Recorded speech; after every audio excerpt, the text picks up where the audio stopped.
Beijing China's leader, Xi Jinping, warned a gathering of senior Communist Party officials in January that the country faced a raft of urgent economic and political risks, and told them to be on guard especially for indolence, incompetence and becoming divorced from the public. Now, after months of political tumult in Hong Kong, the warning seems prescient. Only it is Mr. Xi himself and his government facing criticism that they are mishandling China's biggest political crisis in years, one that he did not mention in his catalogue of looming risks at the start of the year. And although few in Beijing would dare blame Mr. Xi openly for the government's handling of the turmoil, there is quiet grumbling that his imperious style and authoritarian concentration of power contributed to the government's misreading of the scope of discontent in Hong Kong, which is only growing. On Friday night, the protests and clashes with the police continued in Hong Kong, even after the regional's embattled chief executive, Carrie Lam, made a major concession days earlier by withdrawing a bill that would have allowed the extradition of criminal suspects to the mainland, legislation which first incited the protests 3 months ago. The Communist Party's leadership and very likely Mr. Xi himself has been surprised by or oblivious to the depth of the animosity, which has driven hundreds of thousands into the streets of Hong Kong for the past 3 months. While it was the proposed extradition bill that sparked the protests, they are now sustained by broader grievances against the Chinese government and its efforts to impose greater control over the semi-autonomous territory. Beijing has been slow to adapt to events, allowing Ms. Lam to suspend the bill in June, for example, but refusing at the time to let her withdraw it completely. It was a partial concession that reflected the party's hardline instincts under Mr. Xi and fueled even larger protests.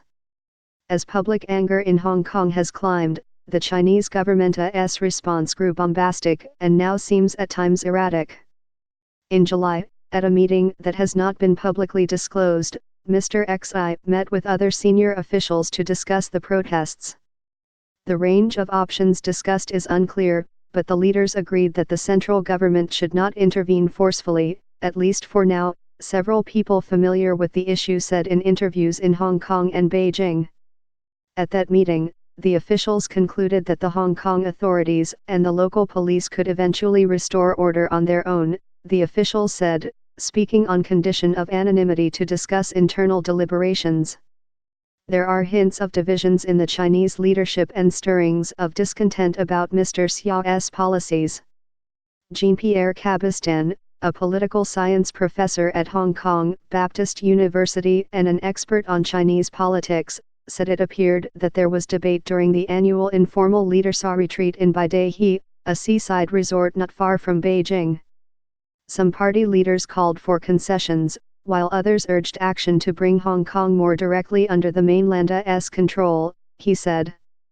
Mr. Cabestan said he believed that the Chinese leadership is divided on Hong Kong and how to solve the crisis. Wu Qiang, a political analyst in Beijing, said Mr. Xiao's government had in effect adopted a strategy to procrastinate in the absence of any better ideas for resolving the crisis. It is not willing to intervene directly or to propose a solution, he said. The idea is to wait things out until there is a change. The upshot is that instead of defusing or containing the crisis, Mr. Xiao's government has helped to widen the political chasm between the central government and many of the 7 million residents in a city that is an important hub of international trade and finance, critics say. Another sign of the disarray within the government was the reaction to Ms. Lama's withdrawal of the bill. On Tuesday, officials in Beijing declared there could be no concessions to the protesters' demands. A day later, when Ms. Lam pulled the bill back, she claimed to have Beijing's blessing to do so. The same officials were silent. On Friday, China's Premier, Li Keqiang, said during a news conference with Chancellor Angela Merkel of Germany, who was visiting China, that the government supported Hong Kong in halting the violence and disorder in accordance with the law. Mr. Xi, who is 66 and in his 7th year of his now unlimited tenure as the country's paramount leader, has cast himself as an essential commander for a challenging time. He has been lionized in state media like no other Chinese leader since Mao. This has made political solutions to the Hong Kong situation harder to find, because even senior officials are reluctant to make the case for compromise or concessions for fear of contradicting or angering Mr. Xi, according to numerous officials and analysts in Hong Kong and Beijing. Beijing has overestimating its capacity to control events and underestimating the complexity of Hong Kong, said Brian Fong Chi Hang, an associate professor at the Academy of Hong Kong Studies at the Education University of Hong Kong. The tumult in Hong Kong could pose a risk to Mr. Xi, especially if it exacerbates discontent and discord within the Chinese leadership over other issues. I think the danger is not that his standing will collapse, but that there is a whole series of slowly unfolding trends that will gradually corrode his position, said Richard McGregor, a senior fellow at the Lowy Institute in Sydney and author of Xi Jinping, The Backlash. Hong Kong is one, as the protests look set to carry on despite the concessions, Mr. McGregor said. The trade war is adding to the pain, he added, referring to the current standoff with the United States. Mr. Xi returned on Tuesday to the same venue as his speech in January. The Communist Party's Central Party School and reprised the warnings he raised in January without suggesting they were in fact worsening. Faced with the grim conditions and tasks of struggle looming down on us, we must be tough-boned, daring to go on the attack and daring to battle for victory, he said. While he warned of a whole range of internal and external threats, economic, military and environmental, he mentioned Hong Kong only once, and then only in passing. By painting a dark picture of hostile foreign forces or even unrelenting internal challenges the Communist Party faces in retaining power, it helps justify his continuing strong hand, said Christopher K. Johnson, a senior fellow at the Center for Strategic and International Studies in Washington. Some analysts see a parallel between Mr. Xiao's handling of Hong Kong and the trade war with the United States, which, like the economy more broadly, seems to be the greatest worry for his government at the moment. In Hong Kong, Mr. Xiao's government unwaveringly supported the extradition bill. And it stuck by that position, refusing to allow Mrs. Lam to withdraw it formally, even as the protester saw demands grew broader. Her pledge to withdraw it now has been dismissed as too little, too late. In the trade talks, China also balked at accepting President Trump's initial demands for concessions. When the two sides came close to an agreement in the spring, outlined in an 150-page document, Mr. Xi appeared to balk, scuttling the process.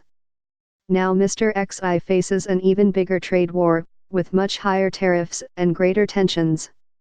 The government appears to be hewing to a strategy of waiting out Mr. Trump, possibly through his 2020 re-election campaign, even as the dispute has become a drag on the economy. It remains unclear how Mr. Xiao's government conveyed its approval for Mrs. Lama's decision or whether it did.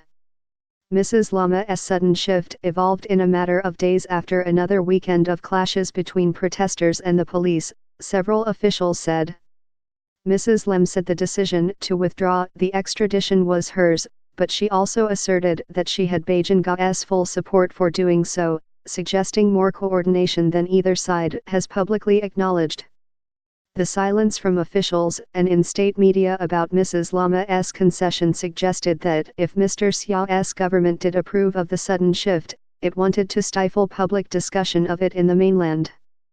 Mrs. Lam herself described the tightrope she must walk during recent remarks to a group of business leaders that was subsequently leaked and published by Reuters. The political room for the chief executive who, unfortunately, has to serve two masters by constitution, that is, the Central People's government and the people of Hong Kong, that political room for maneuvering is very, very, very limited, she said. She also offered a candid assessment of Beijing's views, even if one she did not intend to make public. She said Beijing had no plan to send in the People's Liberation Army to restore order because they are just quite scared now. Because they know that the price would be too huge to pay, she went on. Maybe they don't care about Hong Kong, but they care about one country, two systems. They care about the country's international profile. It has taken China a long time to build up to that sort of international profile. Hong Kong's unique status, with its own laws and freedoms, has long created a political dilemma for China's leaders, especially for Mr. Xi, who has made China's rising economic and political might a central pillar of his public appeals. China's recovery of sovereignty over the former British colony is a matter of national pride that reversed a century and a half of colonial humiliation. But the mainland maintains what amounts to an international border with Hong Kong. The government's deepest fear now appears to be that the demands for greater political accountability and even universal suffrage heard on the streets in Hong Kong could spread like a contagion through the mainland. So far, there have been few signs of that. As the crisis has grown, the government has dispatched thousands of troops from the PPA's armed police to Shenzhen, the mainland city adjacent to Hong Kong, but the exercise was hastily organized and used an outdated plan drawn up after the protests in 2014, according to one official in Hong Kong. Beijing also stepped up its propaganda, launching an Information A and Disinformation A campaign against the protesters and opposition leaders in Hong Kong. Mr. Xi continues to barely mention Hong Kong. He has said nothing about the protests, even in his passing reference on Tuesday.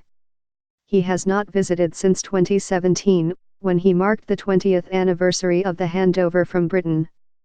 After the traditional August holiday break, Mr. Xiao's public calendar of events has since betrayed no hint of political upheaval or threats to his standing.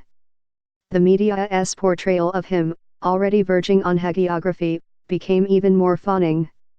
State television and the party's newspapers now refer to him as the PPA's leader, an honorific once bestowed only on Mao. The PPA's leader loves the people, the PPA's daily wrote after Mr. Xi toured Gansu, a province in western China. Mr. Xiao's calculation might be simply to remain patient, as he has been in the case of President Trump's erratic shifts in the trade war. In his remarks on Tuesday, Mr. Xi also gave a possible hint of the government's pragmatism.